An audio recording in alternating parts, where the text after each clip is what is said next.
The hallway smelled of disinfectant as Dr. Lucas Silva washed his hands, preparing for surgery. A nurse hurried past, pushing a mop toward him. "Clean room 5, please." He glanced down for a moment. A few minutes later, a code blue blared over the intercom, and the janitor they'd laid off became the surgeon they desperately needed. The fluorescent lights in the hospital hallway flickered dimly, just enough to cast long shadows on the pale floor. The lights buzzed above the hustle and bustle, and the smell of disinfectant still hung thick in the air, masking the more human sense of sweat, stress, and coffee.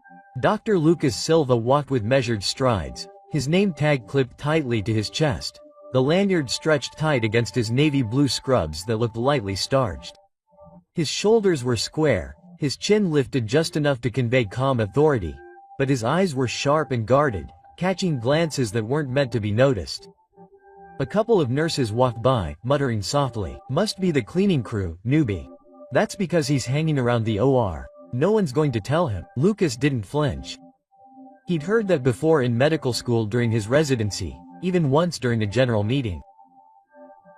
Not everyone said it out loud, but sometimes the silence between words spoke louder than any insult. He kept going. Music. Outside the surgeon's break room, a white new resident leaned against the doorframe, coffee in hand, all cocky and stethoscope around his neck. The kind of cocky of someone who hadn't proven anything yet but thought he had. The resident tilted his head at Lucas and gave him a smirk. "Wrong door, buddy." Lucas paused for a second. Their eyes met briefly, no smile, no anger, just stillness. Then Lucas turned the doorknob and walked in, leaving the resident's smirk hanging in the air, like a bad joke that didn't land. Inside the room, it wasn't much better. A few doctors looked up, barely concealing their confusion. One mumbled something to another, something Lucas only caught the end of. "I guess the cleaning staff is wearing fancy uniforms now." No one greeted him. No one waved or said, "Hi, Doc."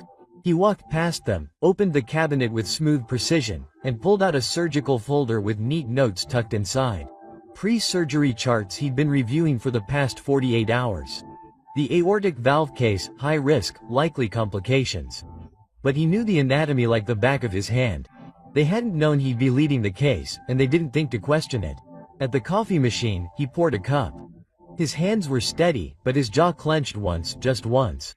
When someone walked by and tossed a crumpled paper towel in his direction, it missed the trash can and landed at his feet. The man didn't apologize. Lucas stared at the towel for a second, then walked around it. He didn't take it, he didn't owe anyone that.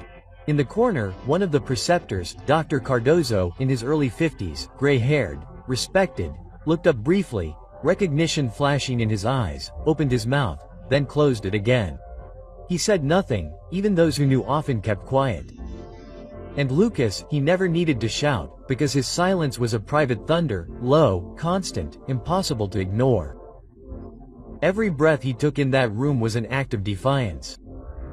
Every silent moment in which he didn't explain himself was louder than the whispers that surrounded him like smoke. He checked his watch, surgery in 20 minutes, adjusted his cap, took a sip of coffee, and then turned to leave. His back straight, his shoulders composed, not because he didn't feel the weight of judgment, but because he had learned long ago that dignity is often born of restraint. Let them whisper, let them doubt. They would all be surprised. He didn't need to tell them who he was. The surgical center would do that for him. The sterile calm of the hospital was shattered in an instant. "Code blue in room 2. Repeat. Code blue in room 2. The voice crackled over the intercom, clear and urgent. For a split second, time held its breath. Then chaos erupted. Footsteps echoed down the hallway. Nurses grabbed gloves, surgeons shouted names and orders. And a surgical cart rolled past in a blur of clinking instruments and adrenaline. In the surgeon's break room, coffee cups banged as chairs were scraped back. Conversations died away. Everyone stood, eyes wide as they searched for one another, waiting for someone, anyone, to step forward. "Who's on duty?" someone asked, their voice tense. "Dr. Singhal," a nurse answered on her cell phone, "but he's out of the hospital. At least 15 minutes to get here. That patient doesn't have 15 minutes." The words hung in the air like a clock ticking down, cold and final. Another voice, higher pitched, almost panicked. "We need a leader now," but no one moved. None of the white-coated figures with the confident chatter from 10 minutes ago. Not the resident with the smug laugh. Not the ones who had whispered about scrubs and wrong doors. Everyone stood still, caught between their titles and their fear. Then, from the back of the room, calm and steady, came a voice that cut through the noise like a scalpel. I can tell heads turned quickly. Standing in the doorway and framed by the fluorescent light streaming in from the hallway was Dr. Lucas Silva. His posture was relaxed, but his dark, focused, unwavering eyes carried the seriousness of someone who had walked this tightrope before and never slipped. The top of his scrubs still bore the marks of the locker. His name tag, now unmistakably visible, glowed. Dr. Lucas Silva, Chief of Cardiothoracic Surgery. The silence that followed wasn't just shock, it was realization. Realization that they hadn't seen him. No, really. A new nurse stammered. Well, wait, you're A. But Lucas didn't answer her. He didn't need to. I need vitals, labs, and a team ready in room 2, he said, already walking. Orders were shouted now. Feet scurried to follow. In less than 60 seconds, the entire tone of the hallway had changed. No more guessing, no more giggling, just quick confirmations and professionals moving like a machine, because now there was a captain in charge. Lucas walked past the nurse who had handed him a scrub earlier that day. Her face flushed at the memory. He didn't look at her. There was no time for that. Inside the OR, the air was thick with tension. A man in his 50s lay unconscious on the table. His heart barely registered a flutter on the monitor. A collapsed valve, internal bleeding, a race against time. Lucas washed his hands quickly, his movements smooth and practiced. He didn't need to announce his credentials. The way he moved said it all. Vitals, blood pressure dropping, 60/40, arrhythmia detected, clamp the artery, retractors here. I need suction on the left now. His voice was calm but firm. Every instruction was heeded immediately. The resident who had mocked him stood at the observation window, eyes wide behind his glasses, watching as Lucas navigated a failing heart with the confidence of someone who had done this 100 times before and probably had. The preceptor, who had once mistaken him for a staff member, whispered softly, "My God, he's saving him." The procedure had lasted less than 10 minutes. 10 minutes where every second carried the weight of life or death. And Lucas, steady hands, sharp mind, quiet grace, carried that weight without hesitation. When the heart monitor finally beeped in beautiful, rhythmic synchrony, the room sucked in a breath. "He's stable," the anesthesiologist said quietly. Lucas nodded once, pulling off his gloves. "Keep monitoring. He'll need the full post-op protocol. I'll talk to the family." And with that he walked away, letting the adrenaline drain from his shoulders. His scrubs were damp from exertion, his breathing even but full. A nurse looked up at him, the same one who had earlier handed him a mop with eyes that said, "You don't belong here." Now she was looking at him as if he'd walked on water. "And I'm sorry," she started out, barely whispering. He met her eyes without anger, without superiority, just tiredness. "It's not your apology I need," he said softly. Then he left. The doors to the OR closed softly behind him, and for the first time that day, the whispers were gone.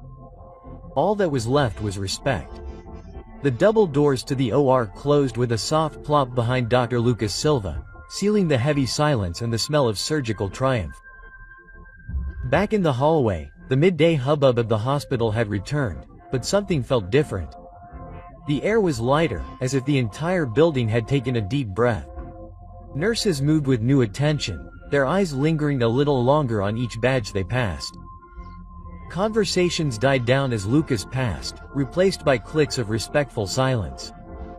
In the waiting room, outside the surgical center, the news had already begun to spread. The janitor had saved a life.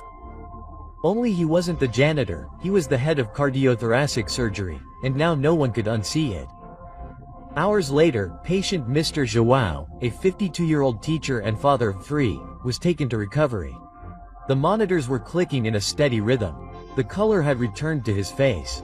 His chest was rising and falling steadily under the thin hospital blanket. The worst was over. The head nurse of the post-operative unit murmured to her assistant. Wouldn't he have survived without that surgeon? What was his name again? Lucas Silva, came the low reply. Head of cardiothoracic surgery. The name spread from mouth to mouth like wildfire. People who had never even noticed his presence were now leaning in to memorize his name. Later that afternoon, at a hurried meeting near the surgical wing, the hospital leadership appeared. Dr. Ribeiro, the medical director, a hysterical man with gray hair and a clipboard always tucked under his arm, stood at the head of the group. His tone was official, but there was something reverent behind his words. I want to commend Dr. Lucas Silva for his quick and decisive action today during the Code Blue. His leadership in the OR saved the life of a patient under extreme pressure. He turned to Lucas, who was standing to the side. His arms were slightly crossed, his eyes calm but alert. We are proud to have someone of his caliber on our team, and I hope that all departments will give him the respect that his title and skill command. A few applauses followed, a little awkward at first, then louder, some sincere, some just following the cue. Lucas gave a small nod of acknowledgement, but deep down he wasn't looking for applause, never had been. He just wanted them to see it. After the small crowd had dispersed and people had returned to their posts, the hallway quieted. The hubbub of praise and face-saving gestures had passed like the end of a passing storm. That was when she appeared, the nurse from earlier, the one with the mop. Her posture was different. Gone now was the haughty confidence, the air of authority she'd used as a shield. Her steps were smaller now, her voice barely a whisper. Dr. Silva. He looked up from the file he was reviewing. She hesitated. And I just wanted to say, I'm sorry about earlier, for assuming. Lucas studied her for a moment. Her hands were clasped tightly in front of her, her knuckles pale, her eyes that had previously avoided him. Now they held a mixture of guilt and humility. He didn't snap, didn't humiliate her. Instead, he just closed the file in his hand and met her gaze steadily. Next time, he said, his voice low but firm. Check the name tag first. The words didn't land like a slap, but as pure, unquestionable truth. She nodded, her face flushed. You're right. He offered no smile, no extra comfort, just that one sentence, because that was the lesson and now it was hers to take. For the rest of the day, Lucas walked the halls, not as the invisible man but as something else entirely. Eyes found him now. Doors were held for him. A few residents nodded in respect. They hadn't done that before. Some were too embarrassed to speak, some too proud to apologize. But it didn't matter. Respect couldn't be demanded. It had to be earned, and more importantly, it had to be acknowledged. Lucas had done both. He didn't need validation. He had the life he'd saved, the truth he'd lived, the quiet power to do your job well, even when no one expected you to. Later that evening, he passed a janitor, an older black man pushing a cart down the hallway. Their eyes met briefly and the janitor gave him a knowing nod.